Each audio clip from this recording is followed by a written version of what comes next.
Hello, and welcome back to the top 10 blanks you've never heard of.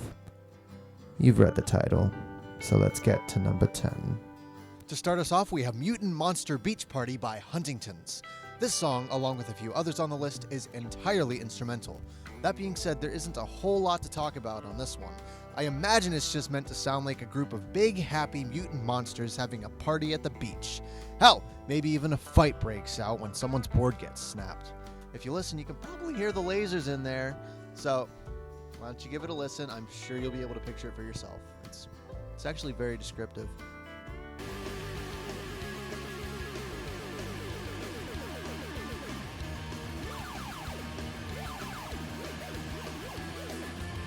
This next one comes from a more well-known artist, although I'd be surprised if you knew his name. You've probably heard the song Cats in the Cradle from your parents' favorite radio station, and that's good old Harry Chapin. The song I'm covering today is called Pretzel Man and was only released via a live album back in 1979. This song talks about a pretzel man with his, quote, twisted pretzel hands and his family of pretzels. I don't think the song was meant to be taken too seriously or thought too hard about, but that's what I'm going to do anyway because I overthink and overanalyze everything. Just ask my ex. Help! Over and over, it is repeated that this is the pretzel man with his family of pretzels, and not much else is said. It is known that they go to church and that he drinks coffee, and that is all. I think the song is trying to portray the way we think of people who we see often but don't get to know. They become these one-note characters who we don't necessarily see as being anything more than their one distinctive trait. Sure, we may talk about them, but we don't know a thing about them. Except for you, Taco Bell guy. I like your shirts. He's the little pretzel man. He's got his twisted pretzel hand. He's got his pretzel wife. Back into the obscure, we have Nance Music Manifesto by the Prima Donnas. Put together with an old synth, some electronic drums, and some almost disgustingly nasal vocals, this song poses itself as being the one song which will set free the teenage youth and encourage them to have as much sex as they can possibly dream of. They claim that a lack of sex is causing them to be aggressive and that their song is therefore a public service. Let's talk. I know you have a playlist. I want to see this one on there. Now!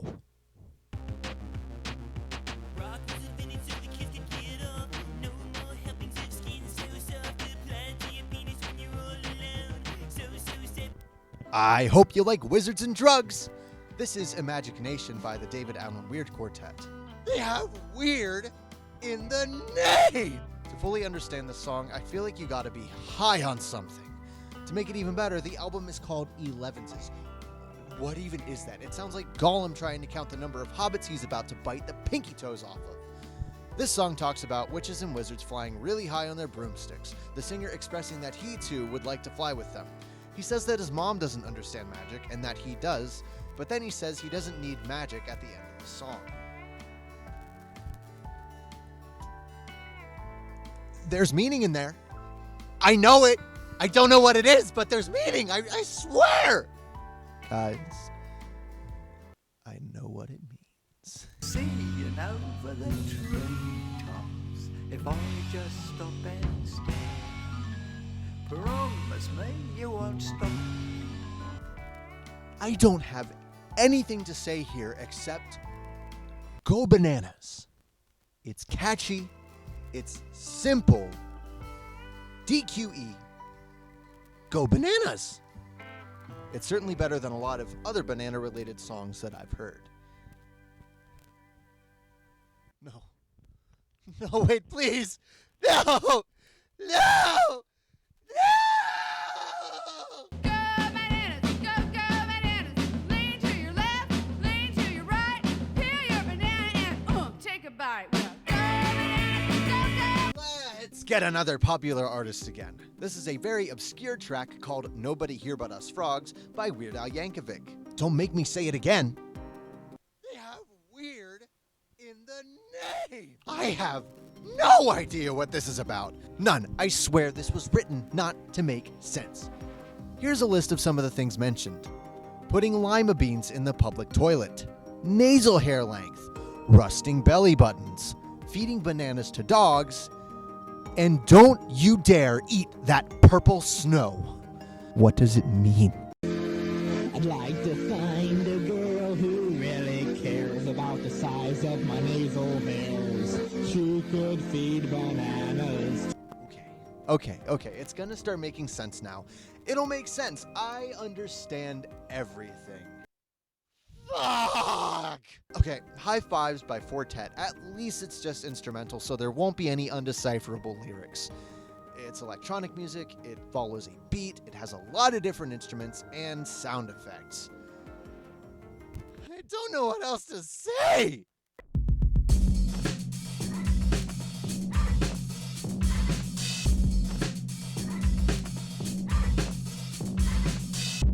Frank Zappa, easily the strangest popular musician of the last century. This song, titled Stick It Out, comes from a concept album titled Joe's Garage. In this world created by Zappa, music has been outlawed entirely. Okay, that's pretty standard. Additionally, the government openly promotes having sex with animate machines. In the song which precedes this one, Joe goes to a nightclub called The Closet, which is where all of these kitchen machineries live. He is advised to learn another language, as that is the best way to pick up one of these devices. Later on, he goes into the closet. Having learned German and now dressed up as a traditional housewife, he picks up a machine that looks like a cross between a chrome piggy bank and an industrial vacuum cleaner with marital aids stuck all over its body. This song covers the conversation that the two have before going to this newfound love interest's apartment where he lives with a modified gay Bob doll.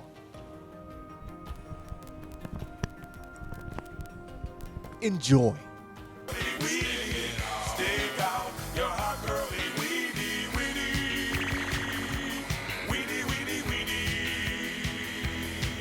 My Pal Foot. No. This one actually has a really interesting and sad backstory. I'm going to tell you the story of the Shaggs, the creators of My Pal Foot, as concisely as I possibly can. The story goes that there was a man named Austin born to a fortune-telling mother. One day she gave him 3 predictions. 1, he would marry a strawberry blonde woman. 2, after she dies, he would have 2 sons.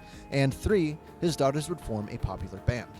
The first 2 predictions eventually came true, and at that point, Austin did his best to make the 3rd prediction a reality. He took his daughters out of school, bought them instruments, and forced them to play for hours a day, despite the fact that all 3 of them hated this practice. Their father eventually got them to record an album, which had no success or press coverage. After their father's death, which I'm sure was just a blessing for everyone involved, the band broke up, supposedly never to be seen again. Fast forward to the 80s and 90s, people start to uncover the Shaggs and gain an interest in them.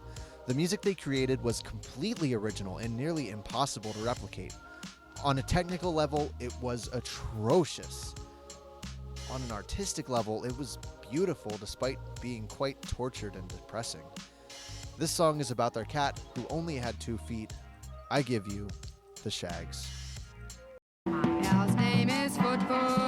He always likes to roam. My pal's name is Foot. I never find him home. I go to... Before we get to number 1, if you could leave a like and maybe even a subscribe, that'd be awesome. Leave a comment with anything you'd like me to cover and tell me what you liked. Maybe your favorite track will be in the next video. And now, for the weirdest song I could find, we have Graffiti by Provisional Riviera. I don't know how to explain this except for by using the words avant-garde and electronic. There doesn't seem to be any discernible beat, nor an attempt at one, and it sounds like something out of a horror movie. If you're looking for something unique when you're just tired of everything else, this is it.